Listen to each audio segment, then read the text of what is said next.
is easy money. Yun talagang pinakapunot dulo niyan, easy money. So, pagka gumawa ka ng illegal, gusto mong yumaman in a bad way. Yun lang yun.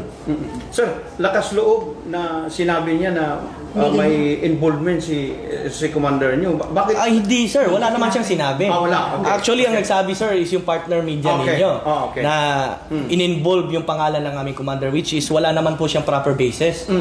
So, yun po ang pinapabulaanan namin na next time, magsalita kayo sa publiko na siguraduhin na hindi nakakasira sa isang tao at the same time sa organisasyon. Kumuha muna kayo ng proper concrete evidence or mga basis ninyo na magpapatunay na totoo yung sinasabi nyo. Kasi kahit ako, pagsabihan nyo kung magnanakaw ako, bakit? May nakita po ba kayong may nanakaw ako? Yung ganun, sir. Yung ngayon. Sir, i-confirm lang namin, sir, pwede mabalikan mo. Ano po yung kasong pinatong sa kanya kinuha dito po? Yung rape case nyo po yun, sir. Actually, matagal na pong nakikipag-coordinate yung PNP sa amin. Kaya nila ni-request yan na i-custody muna dito na hindi siya palabasin. Kasi yung nga po, yung sa shooting kasi sir, ongoing pa pong case build up doon. So wala pa pong konkretong ebidensya na siya talaga ang involved. Yes sir. Doon sa rape case sir, matanong ko sir. Nung nagreklamo yung babae dito, gusto niya kunin yung pangalan ng subject, hindi daw niyo ibigay. Ay, wala pong katotohanan yung mga ganyang bagay po. Kasi kami po, in-entertain namin lahat as long as meron kang mapakitang papel sa amin na kailangan namin mag-release sa'yo ng statement. Kasi di naman po pwedeng sabihin natin na magreklamo ka. For example, kayo sir, magre-reklamo ka na ni-rape kita. Tapos, anong pruweba mo na ni-rape kita? Statement mo lang. So, it's my words against your words. So, ang kailangan namin yan is yung papel na nagpapatunay na nag-file ka ng kaso at kailangan ng yung pangalan. And then at the same time, sir, pag mag-file ka naman po ng kaso, hindi naman po kailangan talaga yung full name. You can address a certain person as John Doe. Tama? So, yun po ang ating dyan. May mga, po kasi tayo, due process of law. Pero taga saan yung biktima, sir? Jensan? Yes, sir. Yes, sir. Jensan. Yes, sir. Ito, yung nangyari ngayon, napag-present niyo sa amin, pinawitness niyo sa amin yung pag-turn over ni PNP by a warrant of arrest.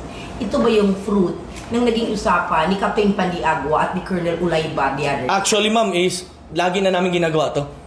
Kumbaga, dati pa.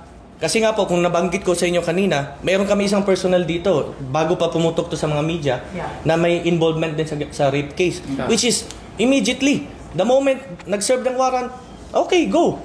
You can arrest the personnel kasi di namin tinotolerate yun. As long as may papel kayo. So, pinapakita natin, sir, naging fair lang tayo. Yes, sir. Yes, sir. Ayaw namin maapakan yung rights niya at ayaw din namin maging hindrance sa kapulisan natin. Lastly na lang, sir. Anong gusto niyong sabihin sa publiko? I mean, with all of this, implication of your personnel, lahat ng ito, anong gusto niyong assurance sa kanila? Yes, ma'am. Sa lahat po ng ating nasa publiko ngayon, lagi niyo pong tandaan, ang illegal acts ng isang tao ay hindi nagre-represent sa isang organization. It is a personal attitude niya or ugali niya. So, lagi niyo pong maasahan pa rin po ang buong suporta at serbisyo ng Coast Guard sa buong rehiyon natin. So, anytime po, kung anong tulong namin at anong serbisyo ang pwede namin may paabot sa ating publiko is, andito po ang Coast Guard District Southern Mindanao. Lastly na lang, ilang personnel ngayon na PCG Southern Mindanao? Nasa na po kami ngayon, ma'am? Admin case po, sir. Admin case. Ongoing yung admin cases na yun, ma'am, dalawa. Yung sa ano yung involvement ng dalawa? Yung nabanggit ko po kanina, yung sa rape. Yung sa rape. And then yung sa kanya. Isang tao ng rape, di ba? Dalawa, ma'am. Kaya nga po binanggit ko kanina, dalawa po yun. Hindi na media yung una, which is immediately na bigay. Dalawang personnel may kaso ang andun ngayon po sa CIDG, ma'am, kahit i-confirm nyo po kay CIDG, andun. Na-dismiss na yun, sir? Negative pa po, sir. Ongoing pa po. Detain ngayon? Yes, ma'am. Okay. So, puntahan nyo po sa CIDG, andun po ang ating personnel. Sir, hirit lang, sir. Kabalikan natin sa pangyari ito na IDTV, nahuli itong na-involved sa smuggling. Ma-resolve ba na kayo, sir? Kasi easy to travel itong mga smuggle dito sa atin? Yun na nga po. Di po kasi natin talaga masabi na kaya nating i-resolve kagad lahat. Kasi lahat po is ginagawa po natin ang ating makakaya.